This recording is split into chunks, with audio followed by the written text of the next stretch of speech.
everyone, and welcome back to the Roger channel. And guys, we are back at it yet again with another amazing review. This time we're checking out the Walmart exclusive Star Wars Black Series Imperial Clone Shock Trooper from the Bad Batch line. Yep, we're back at it again, and this time I have probably one of my favorite looking figures so far throughout this lineup.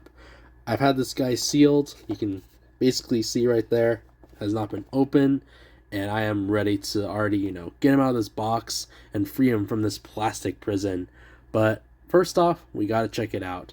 We have this massive window, of course, featuring the figure and the accessories. We have the Black Series logo up on top, the name of the lineup he's from, and his name on the bottom. On the side, you get this beautiful artwork on the side mural. But unfortunately, I don't have the figure that's next to him. But if you do, obviously you can create a much bigger portrait on that side mural. Looking at the back, you get another portrait right here. Some information, kind of like a description of the character, the number which he falls into the line, and some warnings. Here's the side of the box, bottom, and the top. So now, let's do it. We're getting him out of this plastic prison today.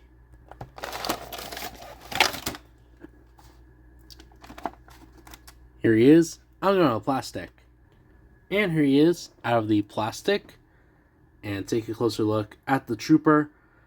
Man, I love it. I always, obviously, if you've seen my room, red is my favorite color. So this red is very appealing. Looks very well on this shock trooper here, but overall I'm liking the look already out of the box, and having him in hand makes it 100 times better. But with that said, let's check out from top to bottom. Looking at the helmet, of course it's nothing too crazy, but the paint job definitely gives it some character. It is a phase 2 helmet, and you do get that beautiful red paint job representing the Coruscant guard, or in this case, he's a Imperial shock trooper. So it's pretty cool. Really like this sort of like style. It's white for the most part, but yet again, you do get that really nice sort of like military sort of like grade paint job that they usually have. So other than that, he does have articulation at the neck and the top of the head.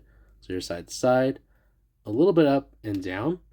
And this is pretty interesting. Usually, these types of clone trooper heads obviously have like an unpainted head underneath. And I'm going to zoom in right there. You can see that it's in this like gray or a light gray or a white sort of tone. So that's very interesting. I've never seen that before. Usually it's all gray. Checking out the torso, again, he does have that phase 2 clone trooper armor, except the thing that gives it character, obviously, is the paint job itself. So it comes in this very beautiful like red color. And then right here, on the upper part, he does have a pauldron, and it does have this red color instead of its traditional orange or things like that. The pauldron does not come off, and is actually, oh no, let's see. Obviously, it's not going to come off unless you force it off, but it is mainly going to be, permanently here, just because you can't remove the head unless you force it off using like hot water and things like that. I've seen people do that, but I'm not sure if it kind of like messes up, the articulation or things like that. But who knows? Maybe you like it for the pauldron, for maybe another character, but overall it's a really nice accessory. And then I also like the fact that it has like a little bit of like battle damage or wear and tear to it. So the pauldron itself has like this very like, used military, how would you say that? Almost like field tested type of look. And then of course the paint job has a little bit of scuffs and things like that. You can definitely tell. And he does have a ball joint right here in the lower waist. So here's side to side, back and forward. Checking out the arms. The arm does stick out about there.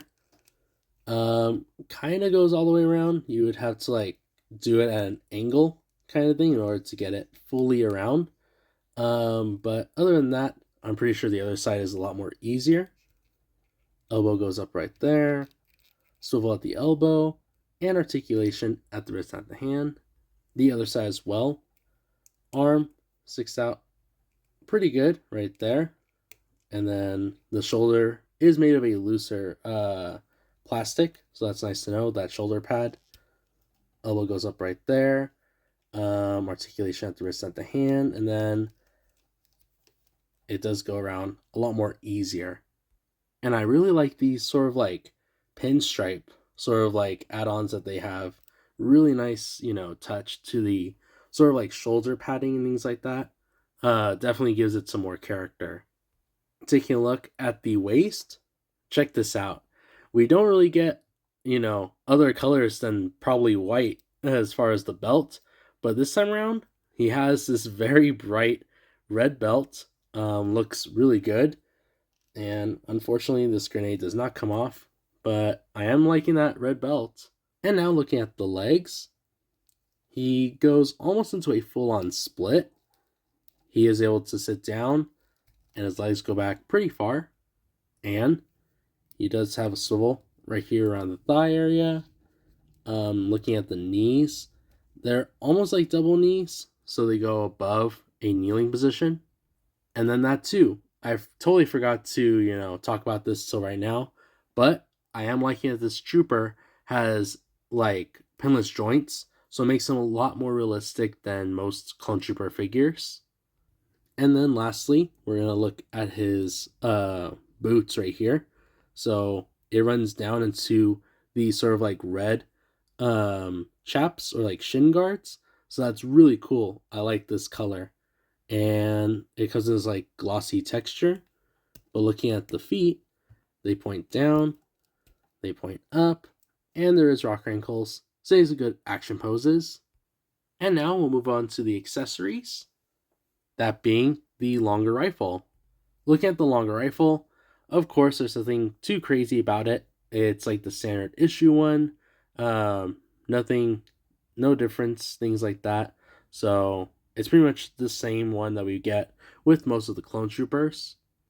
And as you can see right here, he holds onto it very nicely. And I'll be honest with you guys, I literally put this on him, the rifle.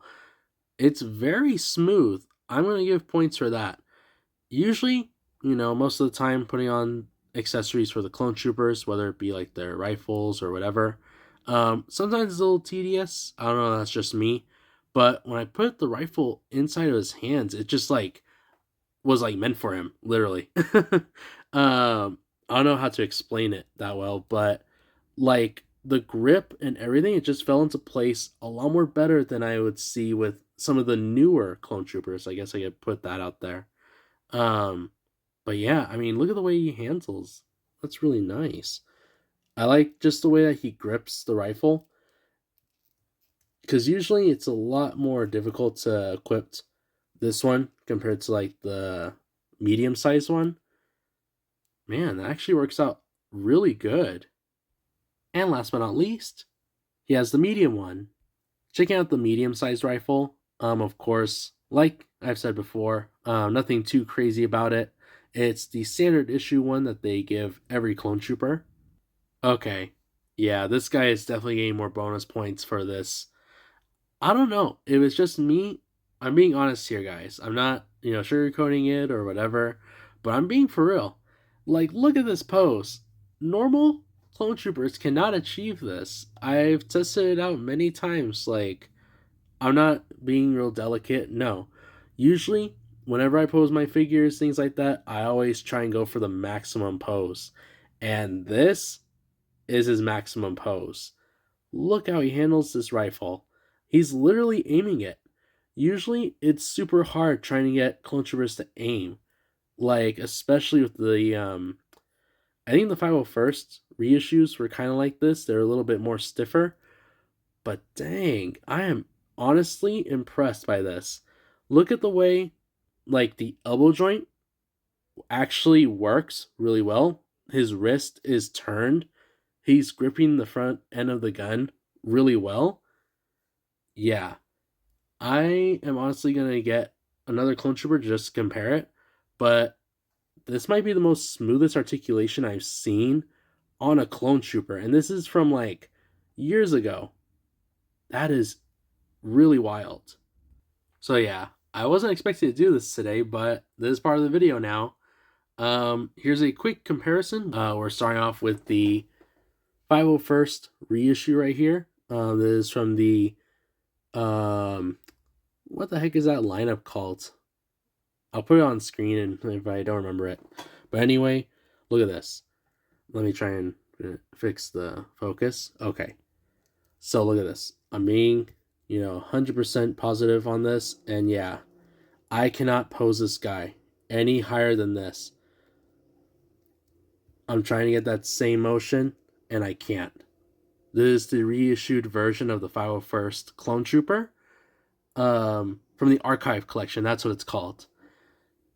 You can't achieve that pose at all. Like, that's literally the highest this Clone Trooper can get. Then, I totally forgot about this one. This is the 501st Clone Trooper from the 20th anniversary of Revenge of the Sith. He achieves the pose pretty good, so I'm glad they are fixing the articulation. I totally forgot about this.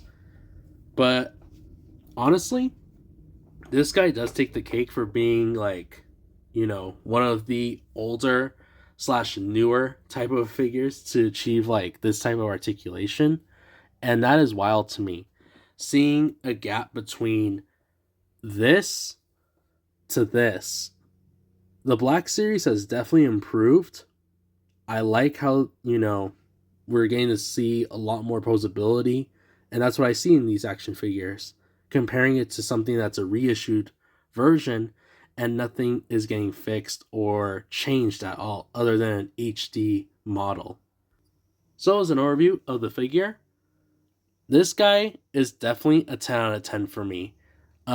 Everything works the way that I would expect it to work. Usually when I look at these types of action figures, you're kind of like, I'm not going to be able to achieve this certain pose or whatever. This guy can do it. And that's crazy seeing that this is one of the original like exclusives from back in the day, and it works still. The, overall look is amazing. It's there. The articulation has already proven itself many times today.